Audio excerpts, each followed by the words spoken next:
Nous ne serons pas forcés. De la Fuente commente l'absence de Lamine Yamal dans la liste de l'Espagne. Frenkie de Jong et Araujo ignorent les offres de renouvellement de contrat de Barcelone. Réponse officielle. Barcelone va-t-il recruter Erling Haaland? Le sélectionneur de l'Espagne surprend les supporters de Barcelone. Avant de commencer, n'oubliez pas de partager votre avis dans les commentaires sur ce qui manque à Barcelone dans la période à venir. Et si vous êtes un fan du FC Barcelone, n'oubliez pas de vous abonner à la chaîne, de liker et de suivre notre page. Frenkie de Jong et Araujo ignorent les offres de renouvellement de contrat de Barcelone. Certaines informations récentes ont révélé la position des deux joueurs du FC Barcelone, Frenkie de Jong et Ronald Araujo, concernant un renouvellement de contrat avec le club dans un avenir proche.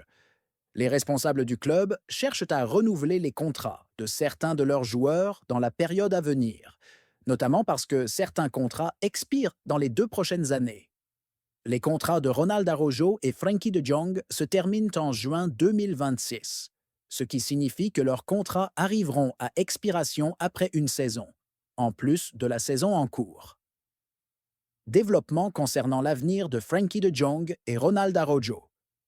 Selon le quotidien espagnol, Marca, le renouvellement de contrat des deux joueurs du FC Barcelone, Frenkie de Jong et Ronald Araujo, est suspendu pour le moment en raison de leur attitude envers la prolongation avec le club catalan. Les rapports affirment que les deux joueurs continuent d'ignorer les offres de renouvellement faites par le FC Barcelone récemment. Frenkie de Jong et Ronald Araujo sont parmi les joueurs les plus importants du club catalan, mais la crise financière que traverse Barcelone pourrait pousser les responsables à envisager de les vendre. Ronald Araujo n'est pas encore revenu de la blessure qu'il a subie ces derniers mois, mais il devrait faire son retour début décembre. Réponse officielle. Barcelone va-t-il recruter Erling Haaland? Le directeur sportif de Barcelone, Deco, a révélé la vérité sur les intentions du club concernant l'achat du joueur norvégien Erling Haaland, attaquant de Manchester City. Ces derniers temps, des rapports ont suggéré que le FC Barcelone envisage de signer Erling Haaland dans les années à venir, dans le but de renforcer la position d'attaquant. Le besoin de Barcelone de renforcer cette position est motivé par l'âge avancé de Robert Lewandowski, attaquant de l'équipe, âgé de 36 ans, car il ne pourra pas jouer autant de matchs au cours d'une même saison. Les déclarations de Deco sur le renforcement de l'attaque de Barcelone. Deco a déclaré dans une interview: « Signer un attaquant n'est pas une priorité, car nous devons nous concentrer sur cette saison. Bien sûr, nous devons également planifier l'avenir, mais si nous travaillons trop sur l'avenir, nous oublions le présent. Nous devons réfléchir à ce que nous devons faire maintenant, pas à ce que nous devons faire dans le futur. » Il a ajouté: « Ce qui se passe cette saison peut affecter l'avenir. Ce que j'espère, c'est que Lewandowski continue à jouer au même niveau qu'il montre actuellement. Pour moi, il fait partie des meilleurs professionnels que j'ai vus de ma vie. Et ce n'est pas par hasard qu'il est à sa place actuelle, qu'il marque tous les buts qu'il marque ou qu'il est au niveau où il est à 36 ans. » Il a poursuivi: « Je pense qu'il est très difficile de trouver un attaquant comme Robert aujourd'hui. Il y en a un ou deux peut-être, comme Haaland ou quelqu'un d'autre, mais il n'y a pas beaucoup de joueurs de ce niveau disponibles. Mais nous ne serons pas obsédés par la recherche d'un attaquant maintenant, car nous nous concentrerons d'abord sur ce que Lewandowski peut faire, et je pense qu'il est heureux d'être ici. » Concernant la possibilité de recruter Haaland, Deco a déclaré: « D'abord, nous devons savoir si Haaland est ce que nous voulons pour l'avenir. Nous ne savons pas encore, et aujourd'hui, nous n'avons pas besoin d'un attaquant car nous avons Lewandowski. Quand le moment viendra de prendre une décision et que je devrais la prendre, car je suis la personne présente au club, nous examinerons les options, mais je pense que ce n'est pas le moment de parler de n'importe quel joueur. » Il a ajouté: « Jokers est un bon joueur et marque beaucoup de buts, mais nous ne cherchons pas un attaquant pour remplacer Lewandowski, car nous voulons qu'il continue à marquer des buts. » En ce qui concerne les transferts de janvier, Deco a expliqué: « Nous en avons parlé depuis l'été. L'équipe va bien. Nous avons eu le problème de Ter Stegen que nous n'avions pas anticipé, mais nous l'avons couvert avec un autre gardien. Au début de la saison, nous savions que nous allions récupérer Gavi et Frenkie, et nous n'avions pas prévu ce qui est arrivé avec Araujo et Christensen, mais ils se rétabliront aussi, et bientôt nous aurons Christensen, Araujo, Ferran et Eric. Je pense que nous avons une équipe assez couverte à toutes les positions. L'entraîneur de l'Espagne surprend les supporters de Barcelone. Luis de la Fuente, l'entraîneur de l'équipe nationale espagnole, a donné une interview à Radio Marca dans laquelle il a abordé plusieurs sujets concernant la sélection espagnole avant le début de la trêve internationale de novembre. L'équipe d'Espagne se prépare à affronter le Danemark le 15 novembre, dans le cadre de la 5e journée de la Ligue des Nations européennes. Quant à la 6e journée, l'Espagne rencontrera la Suisse le 18 novembre, lors du dernier match de la phase de groupe de la compétition. De la Fuente a déclaré à Radio Marca à propos des critiques auxquelles il est confronté de la part de Barcelone concernant les joueurs. C'est leur rôle, et c'est tout ce qui les concerne.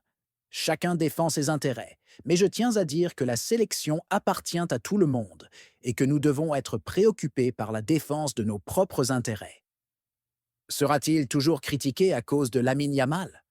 Oui, c'est comme ça. Peu importe ce que nous faisons, il y a toujours une chance que quelqu'un nous critique, mais l'essentiel est que la critique soit objective, car beaucoup de critiques étaient absurdes.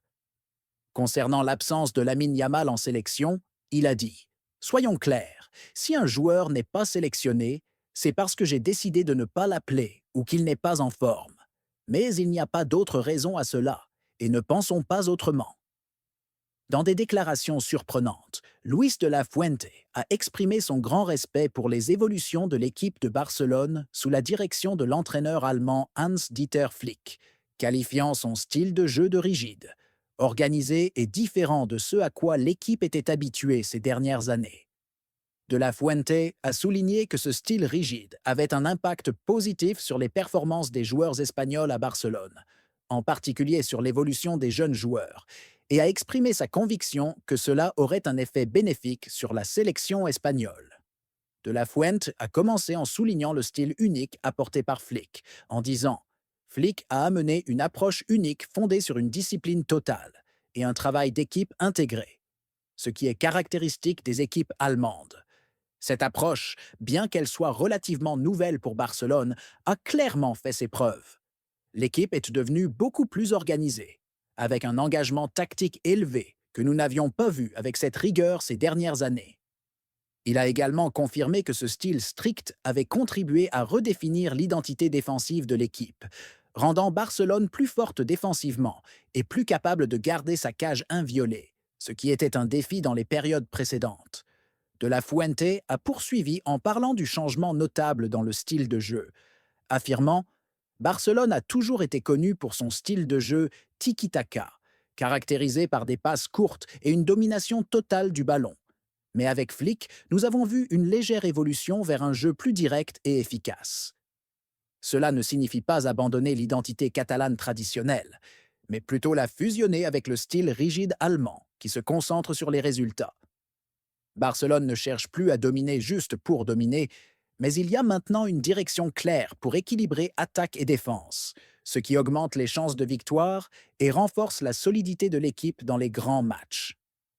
De la Fuente a également salué la capacité de Flick à tirer le meilleur parti des jeunes joueurs de Barcelone, tels que Gavi, Pedri et Ansu Fati, affirmant que Flick savait comment utiliser les joueurs en fonction de leurs capacités, sans les forcer dans des rôles qui ne leur conviennent pas.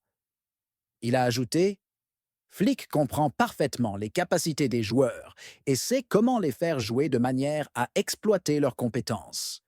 Cela aide à développer les jeunes joueurs et leur donne confiance, ce qui améliore leurs capacités de manière significative. Nous avons un groupe de jeunes joueurs talentueux dans la sélection, et je pense qu'être sous la direction d'un entraîneur comme Flick leur donne une maturité tactique qui nous aidera au sein de l'équipe nationale. » Il n'a pas caché son admiration pour l'engagement strict de Flick envers le système et la discipline dans les entraînements et les matchs, déclarant « Flick est un entraîneur qui ne laisse aucune place à l'erreur, ce qui est très important. Je crois que sa rigueur dans les entraînements et l'application stricte des règles à tout le monde, sans exception, a instauré un grand respect entre les joueurs. Chaque joueur de Barcelone sait exactement ce qui est attendu de lui, et toute négligence rencontre une réponse claire de l'entraîneur. Ce système strict reflète le professionnalisme de Flick et fait de l'équipe une unité cohérente. De la Fuente a également souligné qu'un des apports majeurs de Flick était la capacité de l'équipe à effectuer une transition rapide entre la défense et l'attaque. Il a précisé: l'équipe ne met pas longtemps à passer de la défense à l'attaque. Nous avons vu lors des derniers matchs comment Barcelone profite des moments de transition pour créer des attaques dangereuses en peu de temps. Flick privilégie les passes rapides et un mouvement coordonné entre les joueurs, ce qui rend l'équipe plus rapide et plus puissante sur le terrain. Et cette approche est parfaitement adaptée aux exigences du football moderne. Quant à l'impact du style de Flick sur les joueurs espagnols à Barcelone et ses répercussions sur la sélection, De la Fuente a déclaré: évidemment, avoir un entraîneur de cette qualité a un impact positif sur nos jeunes joueurs à Barcelone, ce qui se reflète sur leur performance en sélection. Nous voyons des progrès notables dans le niveau de Gavi, Pedri et d'autres jeunes joueurs, ce qui nous donne un avantage en équipe nationale, surtout qu'ils apprennent à jouer sous une pression tactique stricte et acquièrent une grande expérience dans la gestion des matchs difficiles. Concernant la concurrence locale et internationale, De la Fuente a exprimé sa confiance dans la capacité de Barcelone, sous la direction de Flick, à rivaliser pour les grands titres, en disant: Barcelone est aujourd'hui une équipe forte, qui possède toutes les qualités nécessaires pour rivaliser pour les titres nationaux et européens. Flick a une grande expérience de la Ligue des Champions, et il a prouvé son succès dans cette compétition avec le Bayern Munich par le passé. Je pense qu'il est capable de transmettre cette expérience à Barcelone, ce qui donnera à l'équipe un avantage supplémentaire dans les compétitions européennes. En conclusion, De la Fuente a envoyé un message de soutien à Hans-Dieter Flick et aux joueurs de Barcelone, affirmant que leur succès serait bénéfique pour le football espagnol dans son ensemble, en disant: je pense que le succès de Barcelone sous la direction de Flick sera un succès pour le football espagnol, car chaque fois que les joueurs espagnols brillent dans leur club, cela se reflète positivement sur la sélection. Nous soutenons Barcelone et nous soutenons Hans-Dieter Flick, et nous espérons qu'il continuera à développer l'équipe et à la guider vers les titres, car cela élèvera le niveau du football espagnol sur la scène internationale.